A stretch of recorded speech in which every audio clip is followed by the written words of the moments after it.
ہماری آج کی گفتگو کا موضوع ہے ذکر الہی، اللہ کو یاد کرنا۔ اللہ تعالیٰ کو یاد کرنا خوبصورت ترین کاموں میں سے ایک کام ہے، بہترین عبادات میں سے ایک عبادت ہے۔ قرآن پاک میں اللہ تعالیٰ اس کے بارے میں فرماتے ہیں وَلَذِكْرُ اللَّهِ أَكْبَرُ، اور اللہ کا ذکر بہت بڑا کام ہے، بہت اچھا کام ہے۔ حقیقت یہ ہے کہ انسان جس چیز سے محبت کرتا ہے اس کو ضرور یاد کرتا ہے، اس کا ذکر کرتا ہے، دل ہی دل میں بھی اور زبان سے بھی، کیونکہ جس چیز کی محبت انسان کے دل میں ہوتی ہے وہ چیز زبان پر آ کر رہتی ہے۔ یہ ہو نہیں سکتا کہ ہم اللہ تعالیٰ سے محبت کرتے ہوں، دل میں اس کو یاد کرتے ہوں، پھر زبان سے اس کا ذکر کرنا بھول جائیں۔ ذکر الہی تو بندہ مومن کی زندگی میں غیر محسوس طریقے سے شامل ہو جاتا ہے۔ اس کی اس طرح عادت ہو جاتی ہے کہ انسان اٹھتے بیٹھتے چلتے پھرتے تنہائی میں سب کے بیچ میں بیٹھ کر اپنے رب کو یاد کرتا رہتا ہے، دل ہی دل میں یا زیر لب۔ وہ اپنے رب کو کسی حال میں بھی نہیں بھولتا، اور بھولے بھی کیوں؟ اس لیے کہ اس کی ذات پر رب کے احسانات ہر ایک سے بڑھ کر ہیں، اس کی نگاہیں ہر طرف رب کے کمالات دیکھتی ہیں، وہ ہر طرف رب کی نعمتوں کو دیکھ کر سرشار ہوتا رہتا ہے۔ وہ جس طرف بھی نظر اٹھاتا ہے وہیں اس کو رب کی قدرت اور تخلیق نظر آتی ہے، اپنے سامنے، دائیں بائیں، اوپر نیچے، ہر طرف زمین آسمان، جو کچھ بھی بنا ہوا ہے، جو کچھ بھی پھیلا ہوا ہے، وہ سب اس کے رب کا بنایا ہوا ہے۔ پھر وہ اس رب کو کیسے بھلا سکتا ہے؟ قرآن پاک میں اہل ایمان کو ذکر کرنے کی تلقین کی گئی ہے۔ اللہ سبحانہ وتعالیٰ فرماتے ہیں فَاذْكُرُونِي أَذْكُرْكُمْ، تم مجھے یاد کرو، تم میرا ذکر کرو، میں تمہیں یاد کروں گا۔ ایک اور جگہ پر فرمایا وَاذْكُرْ رَبَّكَ فِي نَفْسِكَ تَضَرُّعًا وَخِيفَةً وَدُونَ الْجَهْرِ مِنَ الْقَوْلِ بِالْغُدُوِّ وَالْآصَالِ وَلَا تَكُن مِّنَ الْغَافِلِينَ، اور اپنے پروردگار کو دل ہی دل میں عاجزی اور خوف کے ساتھ اور آہستہ آواز سے صبح و شام یاد کرتے رہو، اور دیکھنا غافل نہ ہونا، یعنی رب کی یاد سے کبھی بھی غفلت اختیار نہ کرنا۔ ایک اور جگہ پر فرمایا وَاذْكُرُوا اللَّهَ كَثِيرًا لَعَلَّكُمْ تُفْلِحُونَ، اور اللہ کا ذکر کرو کثرت کے ساتھ، بہت زیادہ۔ کیوں؟ لَعَلَّكُمْ تُفْلِحُونَ، تاکہ تم فلاح پاؤ، کامیاب ہو جاؤ۔ اس سے پتہ چلتا ہے کہ اللہ تعالیٰ کو یاد کرنا کامیابی کی علامت ہے، اللہ کے ذکر میں کامیابی کی ضمانت ہے۔ مومن مردوں اور عورتوں کی صفت قرآن پاک میں یہی بیان کی گئی ہے کہ وہ بہت زیادہ اللہ کا ذکر کرنے والے ہوتے ہیں۔ سورۃ الاحزاب میں آتا ہے وَالذَّاكِرِينَ اللَّهَ كَثِيرًا وَالذَّاكِرَاتِ، اور اللہ کا ذکر کرنے والے مرد اور اللہ کا ذکر کرنے والی عورتیں جو کثرت سے اللہ کا ذکر کرتی ہیں۔ کثیراً اعد اللہ لہم مغفرۃ واجرا عظیما، اللہ نے ان کے لیے بخشش اور بہت بڑے اجر کا وعدہ کر رکھا ہے۔ اور پھر یہ کہ ذکر کرنے کے لیے کوئی خاص وقت مقرر نہیں، انسان ہر حال میں ذکر کر سکتا ہے، ہر وقت میں ذکر کر سکتا ہے۔ نبی صلی اللہ علیہ وسلم کے بارے میں آتا ہے کان یذکر اللہ فی کل احیانہ، آپ ہر وقت میں، یعنی ہر قسم کے وقت میں، یعنی دن میں یا رات میں، صبح میں یا شام میں اللہ کا ذکر کیا کرتے تھے۔ حدیث پاک میں آتا ہے، حضرت ابو موسیٰ اشعری سے روایت ہے مثل الذی یذکر ربہ والذی لا یذکرہ مثل الحی والمیت، رواہ البخاری۔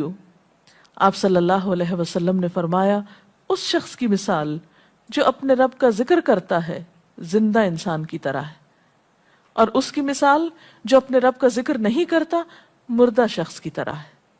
گویا ذکر کرنے والا اور نہ کرنے والا ان دونوں کے درمیان اتنا ہی فرق ہے جتنا ایک زندہ اور مردہ انسان میں فرق ہوتا ہے. اور یہ فرق کتنا بڑا ہے. یعنی انسان تو وہی ہوتا ہے، لیکن زندہ انسان میں اور مردہ انسان میں زندگی اور موت کا فرق ہے. بالکل اسی طرح جو شخص اپنے رب کو یاد کرتا ہے، اس کا ذکر کرتا ہے، اس کے اندر ایک زندگی ہے، اس کے اندر ایک خاص خوشی ہوتی ہے، اطمینان ہوتا ہے. اور وہ جو نہیں کرتا اس کا دل مردہ ہوتا ہے، اس کے اندر زندگی کی کوئی امنگ نہیں ہوتی. ایک اور حدیث میں آتا ہے، نبی صلی اللہ علیہ وسلم نے فرمایا، اللہ تعالیٰ فرماتا ہے میں اپنے بندے کے خیال کے مطابق ہوتا ہوں یا خیال کے ساتھ ہوتا ہوں. جو خیال وہ میرے بارے میں رکھتا ہے میں اسی کے مطابق اس کے ساتھ معاملہ کرتا ہوں، اور میں اس کے ساتھ ہوتا ہوں جب وہ مجھے یاد کرتا ہے. گویا ذکر کرنے والے اللہ کی مدد کے مستحق ہوتے ہیں. یعنی اللہ ایسے بندوں کے ساتھ ہوتا ہے جو ذکر کرتے رہتے ہیں. اگر وہ مجھ کو اپنے دل میں یاد کرتا ہے تو میں بھی اس کو اپنے دل میں یاد کرتا ہوں. اور اگر وہ مجھے کسی جماعت میں بیٹھ کے یعنی کسی گروپ میں یعنی کہ پبلک میں بیٹھ کے یاد کرتا ہے تو میں اس کو اس سے بہتر جماعت میں یاد کرتا ہوں، یعنی فرشتوں کی جماعت میں یاد کرتا ہوں. تو گویا فَاذْكُرُونِي أَذْكُرْكُمْ، تم مجھے یاد رکھو میں تمہیں یاد رکھوں گا. تو جو شخص بھی یہ چاہتا ہو کہ اللہ تعالیٰ اس کو یاد رکھے، اس کی مشکل میں اس کی مدد کرے، تو اس کے لیے کیا ضروری ہے کہ پھر وہ ذکر کرتا رہے.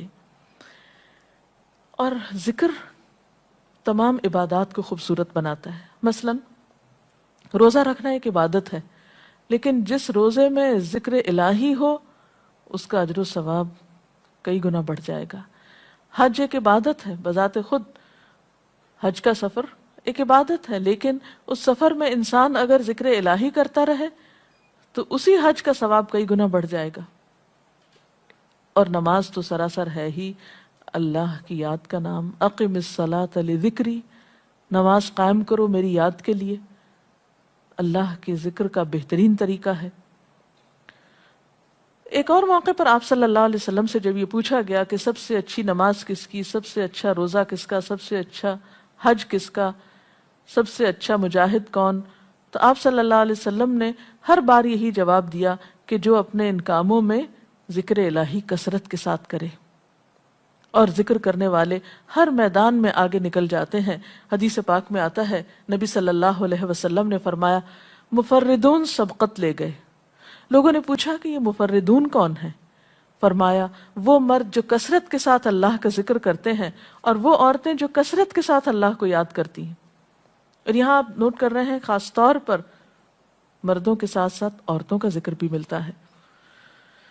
حضرت عبداللہ بن بصر فرماتے ہیں کہ ایک شخص نے عرض کیا یا رسول اللہ صلی اللہ علیہ وسلم، بے شک اسلام کے احکام مجھ پر بہت ہیں، یعنی ذمہ داریاں بہت ہیں، کرنے کے کام بہت ہیں. آپ مجھے کوئی ایسی بات بتائیں جسے میں اپنے لیے لازم کر لوں، یعنی میرے لیے آسان ہو اور میں پابندی سے کر سکوں. تو آپ صلی اللہ علیہ وسلم نے فرمایا لا یزال لسانک رطبا من ذکر اللہ، کہ ایک چیز پابندی سے پکڑ لو، اور وہ کیا کہ تیری زبان ہمیشہ اللہ کے ذکر سے تر رہے، ہر دم اللہ کو یاد کرتے رہو. اور یہ حقیقت ہے کہ انسان کوئی بھی کام کر رہا ہو، مثلا خواتین کھانا پکا رہی ہیں، گھر صاف کر رہی ہیں، واک کر رہی ہیں، کوئی بھی کام کر رہی ہیں اس طرح کا، تو اس میں ساتھ ساتھ اللہ کی یاد کرتی رہیں. سبحان اللہ، الحمدللہ، اللہ اکبر، استغفر اللہ، لا الہ الا اللہ، ان اذکار کا ورد کرتے رہیں، تو اس میں کام بھی ہوتا رہے گا اور اس کے ساتھ ساتھ اللہ کی یاد بھی ہوتی رہے گی. خصوصی طور پر دو کلمات ایسے ہیں جن کے بارے میں بہترین اجر کی خوشخبری سنائی گئی. آپ صلی اللہ علیہ وسلم نے فرمایا کلمتان، دو کلمات ایسے ہیں خفیفتان علی اللسان، جو زبان پہ بہت ہلکے ہیں، یعنی پڑھنے میں کچھ مشکل نہیں. ثقیلتان فی المیزان، میزان میں بہت بھاری ہیں. حبیبتان الی الرحمن، رحمان کو بہت محبوب ہیں، اور وہ کیا ہیں؟ سبحان اللہ و بحمدہ، سبحان اللہ العظیم. چلتے پھرتے، اٹھتے بیٹھتے، کام کاج کرتے، تسبیح پڑھتے رہنا، ذکر کرتے رہنا، انسان کے دل کو جہاں اطمینان بخشتا ہے وہاں اس کے کام کو آسان بھی کر دیتا ہے، اور اللہ کی مدد بھی ساتھ ہوتی ہے۔ اور قرآن پاک میں ایسے لوگوں کے لیے خوشخبری ہے، الا بذکر اللہ تطمئن القلوب، سنو اللہ کے ذکر سے دلوں کو اطمینان ہوتا ہے۔ اور ویسے بھی میزان میں بہت بھاری نیکی ہے۔ ایک حدیث میں آتا ہے کہ رسول اللہ صلی اللہ علیہ وسلم نے لوگوں سے پوچھا، کیا میں تمہیں نہ بتاؤں کہ تمہارے اعمال میں سب سے اچھا عمل، سب سے پاکیزہ اور تمہارے درجات کو سب سے زیادہ بڑھانے والا، اور جو تمہارے لیے سونے چاندی کے خرچ کرنے سے زیادہ بہتر ہو، اور اس سے بھی بہتر ہو کہ تم اپنے دشمنوں سے ملو، ان کی گردنیں تم مارو اور وہ تمہاری گردنیں مارے، تو کیا ایسا عمل نہ تمہیں بتاؤں؟ صحابہ نے عرض کیا، ضرور یا رسول اللہ صلی اللہ علیہ وسلم، ہمیں ایسا عمل بتائیے۔ تو آپ نے فرمایا وہ اللہ کا ذکر ہے، یعنی تمام اعمال میں وہ سبقت لے جاتا ہے۔ اسی طرح ایک اور حدیث میں ہے، رسول اللہ صلی اللہ علیہ وسلم نے فرمایا کہ جب بھی کچھ لوگ بیٹھتے ہیں اور وہ اللہ کا ذکر کرتے ہیں، یعنی کسی مجلس میں اکٹھے ہو کر بیٹھتے ہیں، تو اللہ کی رحمت ان کو ڈھانپ لیتی ہے، ان پر سکینت نازل ہوتی ہے، اللہ تعالیٰ ان کا اپنے ہاں ذکر کرتے ہیں۔ گویا اکیلے بھی ذکر کیا جا سکتا ہے اور کسی مجلس میں اکٹھے بیٹھ کر بھی۔ پھر اسی طرح صبح و شام بھی، جیسا کہ قرآن پاک میں آتا ہے، وَسَبِّحْ بِحَمْدِ رَبِّكَ قَبْلَ طُلُوعِ الشَّمْسِ وَقَبْلَ غُرُوبِهَا، اپنے رب کی تسبیح بیان کرو سورج نکلنے سے پہلے اور اس کے غروب ہونے سے پہلے۔ ایک اور جگہ پر آتا ہے وَسَبِّحْ بِحَمْدِ رَبِّكَ بِالْعَشِيِّ وَالْإِبْكَارِ، اپنے رب کی حمد و ثنا بیان کرو عشی کے وقت یعنی عصر کے وقت، والابکار اور صبح کے وقت۔ عشی کا لفظ جو ہے یہ زوال شمس سے غروب شمس کے درمیانی وقت کو کہتے ہیں۔ پھر اسی طرح انبیاء علیہ السلام کے بارے میں ہم دیکھتے ہیں، حضرت داؤد علیہ السلام بہت خوبصورت آواز سے، بہت خوبصورت انداز میں اللہ تعالیٰ کا ذکر کیا کرتے تھے۔ نبی صلی اللہ علیہ وسلم نے ایسے لوگوں کے بارے میں بہت خوشخبریاں دی ہیں، اور سب سے بڑی خوشخبری کیا ہے کہ خود اللہ تعالیٰ کا تقرب انسان کو حاصل ہوتا ہے، انسان کے گناہوں کا کفارہ ہوتا رہتا ہے۔ اور بعض اذکار جو بظاہر تو بہت معمولی نظر آتے ہیں لیکن ان کا اجر و ثواب اتنا ہے کہ انسان حیران ہوتا ہے کہ اتنے کم کلمات کے بدلے اتنا بڑا ثواب۔ جیسے نبی صلی اللہ علیہ وسلم نے فرمایا کہ الحمدللہ کہنا میزان کو بھر دیتا ہے۔ اب الحمدللہ دو لفظ ہیں، لیکن جو شخص دل سے اس کو ادا کرتا ہے تملا المیزان، میزان بھر جاتا ہے اس سے۔ سبحان اللہ، الحمدللہ کے کلمات آسمان اور زمین کے درمیان کو پر کر دیتے ہیں، یعنی اتنا اجر و ثواب ہے ان چھوٹے چھوٹے کلمات کا بھی، لیکن اکثر شیطان ہمیں ان سے غافل رکھتا ہے۔ تو ضرورت اس بات کی ہے کہ ہم کثرت کے ساتھ اللہ کو یاد کرنے والے ہوں، تاکہ ہمارے دین و دنیا کے کام سنور جائیں اور آخرت میں اللہ کے محبوب اور مقرب بندوں میں ہمارا شمار ہو۔ اگر اس سلسلے میں آپ کے ذہن میں کوئی سوال ہے تو آپ کر سکتے ہیں۔ جی آپ پوچھیں۔ محترم ڈاکٹر صاحبہ، ہمیں آپ بتائیں گے کہ مسنون اذکار کی طرف ہمیں رہنمائی فرمائیے۔ بہت سی کتابیں ایسے ہیں جس میں نبی صلی اللہ علیہ وسلم سے ہر موقع کی مناسبت سے اذکار مذکور ہیں۔ مثلا آپ دیکھیے کہ آپ صلی اللہ علیہ وسلم جب نیند سے بیدار ہوتے تھے تو اس وقت اللہ تعالیٰ کے ذکر سے دن کا آغاز کرتے تھے۔ صبح کے وقت الحمدللہ الذی احیانا بعدما اماتنا والیہ النشور۔ پھر اسی طرح بستر سے اٹھنے کے بعد انسان اپنے قضاء حاجت کے لیے اگر واش روم میں جاتا ہے تو اس وقت بیت الخلاء میں داخل ہونے کے وقت کا ذکر ہے۔ پھر بیت الخلاء سے باہر آنے کے وقت نبی صلی اللہ علیہ وسلم جب تہجد کے وقت اٹھتے تھے تو وضو سے پہلے آسمان کی طرف نگاہ اٹھا کر سورۃ آل عمران کی آخری آیات پڑھا کرتے تھے۔ پھر اسی طرح سحری کے وقت خاص طور پر استغفار کا حکم ہے۔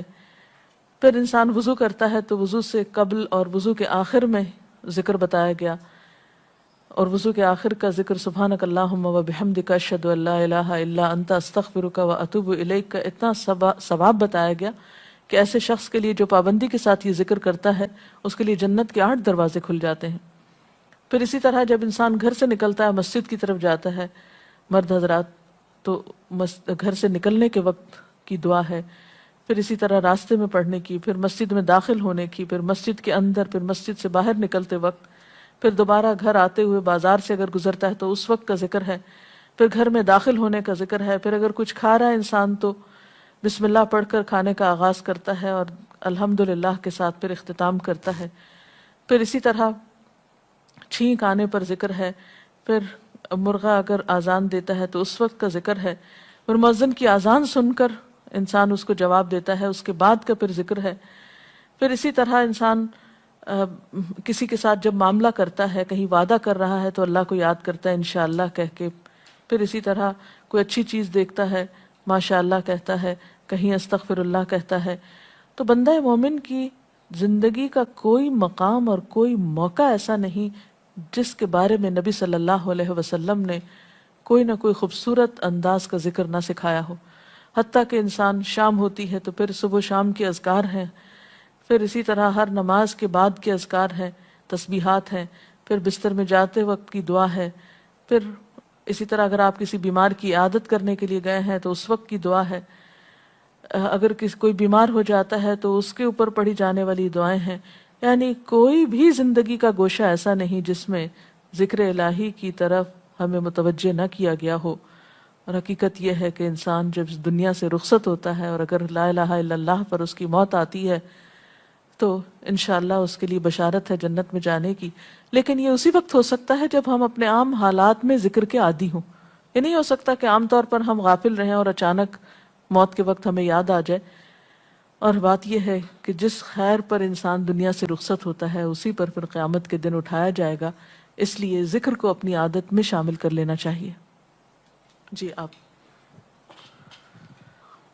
پوچھیے۔ ذکر اور دعا میں کیا فرق ہے؟ کیا دعا بھی ذکر میں شامل ہے یا ذکر اور دعا دو مختلف چیزیں ہیں؟ ذکر اور دعا دونوں ایک ہی چیزیں ہیں۔ ذکر کا مطلب ہے اللہ کو یاد کرنا۔ بعض اوقات انسان صرف دل میں یاد کرتا ہے، زبان سے نہیں بھی دہراتا تو وہ بھی ذکر شمار ہوتا ہے۔ بعض اوقات انسان کوئی مسنون کلمات کہتا ہے، بعض اوقات اللہ تعالیٰ کی تعریف اپنی زبان میں بیان کرنا، یہ بھی ایک طرح سے ذکر کرنا ہوتا ہے۔ اور دعا میں خاص طور پر کسی چیز کا مطالبہ کیا جاتا ہے، یہ کچھ مانگا جاتا ہے اللہ تعالیٰ سے۔ یعنی ہر دعا ذکر ہے لیکن ہر ذکر دعا نہیں ہوتی۔ ذکر کی کئی قسمیں ہیں جن میں سے ایک دعا بھی ہے۔ جی آپ پوچھیں۔ کیا ذکر کے لیے ہر وقت باوضو رہنا ضروری ہے؟ ذکر کے لیے ہر وقت باوضو رہنے کی شرط نہیں ہے۔ قرآن پاک میں اللہ تعالیٰ فرماتے ہیں الذین یذکرون اللہ قیاما وقعودا وعلی جنوبہم ویتفکرون فی خلق السماوات والارض ربنا ما خلقت ھذا باطلا سبحانک فقنا عذاب النار۔ وہ لوگ جو اللہ کو یاد کرتے رہتے ہیں کھڑے ہو کر، بیٹھ کر، لیٹ کر، اپنے پہلوؤں پر، اور کائنات میں غور و فکر کرتے رہتے ہیں، کہتے ہیں کہ پاک ہے تو اے ہمارے رب، ہمیں آگ کے عذاب سے بچا۔ تو اس سے یہ پتہ چلتا ہے کہ انسان بیٹھ کر، چلتے پھرتے اور لیٹ کر بھی اللہ کو یاد کر سکتا ہے۔ اب لیٹنے کی حالت ایسی جس میں سونا بھی شامل ہے، تو سوتے ہوئے اگر انسان ڈر جائے یا کوئی برا خواب ہے تو اس وقت بھی ذکر کرنا، مسنون ذکر موجود ہے۔ یعنی اس وقت بھی نبی صلی اللہ علیہ وسلم نے دعا مانگنے کا طریقہ بتایا کہ اب کیا پڑھو، تاکہ تم اس خواب کے خوف سے، اگر کوئی ناپسندیدہ خواب ہے تو اس سے باہر آ جاؤ۔ تو اب آپ دیکھیں کہ سو کر تو وضو باقی نہیں رہتا، اور اگر اللہ کی یاد کے ساتھ ہر وقت باوضو ہونے کی شرط ہوتی تو پھر تو شاید ہی کوئی ذکر کر سکتا ہر وقت، کیونکہ ایک مشکل کام ہے۔ وضو نماز کے لیے شرط ہے، نماز وضو کے بغیر نہیں ہوتی، لیکن ذکر آپ وضو کے بغیر کر سکتے ہیں، اور اس میں درود شریف بھی شامل ہے، آیت کریمہ بھی شامل ہے۔ ہاں افضل ہے اگر آپ کو توفیق اللہ نے دی کہ آپ وضو کے ساتھ ہیں اور وضو کے ساتھ ذکر کریں، لیکن اگر باوضو نہیں ہے تو ذکر سے آپ کو کوئی چیز روک نہیں سکتی، الا یہ کہ آپ بیت الخلاء میں ہیں، اس وقت ذکر نہیں کرنا چاہیے۔ ادروائز آپ عام روٹین کے نارمل کاموں میں اللہ تعالیٰ کو یاد کر سکتے ہیں، خواہ وضو سے ہوں یا بغیر وضو کے ہوں۔ جی آپ قرآن پاک جو ہم پڑھ رہے ہوتے ہیں تو کیا ضروری ہے کہ ہم بہت پراپرلی بیٹھ کر پڑھیں یا ہم ٹیک لگا کے یا ہم اپنے بستر پہ بھی پڑھ سکتے ہیں؟ افضل تو یہی ہے، پسندیدہ یہی ہے کہ انسان با ادب بیٹھے، لیکن اگر آپ قرآن پاک کا کچھ حصہ زبانی یاد کیے ہوئے ہیں، کچھ صورتیں ایسی آپ کو آتی ہیں اور آپ چلتے پھرتے ان کی دہرائی کرنا چاہتے ہیں تو ایسا بھی کر سکتے ہیں۔ اجتماعی ذکر کی کیا کیا صورتیں ہو سکتی ہیں؟ اجتماعی ذکر میں قرآن پاک کا پڑھنا، پڑھانا، سیکھنا، سکھانا، اس کو یاد کرنا، یہ تمام چیزیں آتی ہیں۔ اس کے ساتھ ہی آج کا پروگرام کا وقت ختم ہوتا ہے، اجازت چاہتے ہیں۔ السلام علیکم ورحمۃ اللہ وبرکاتہ۔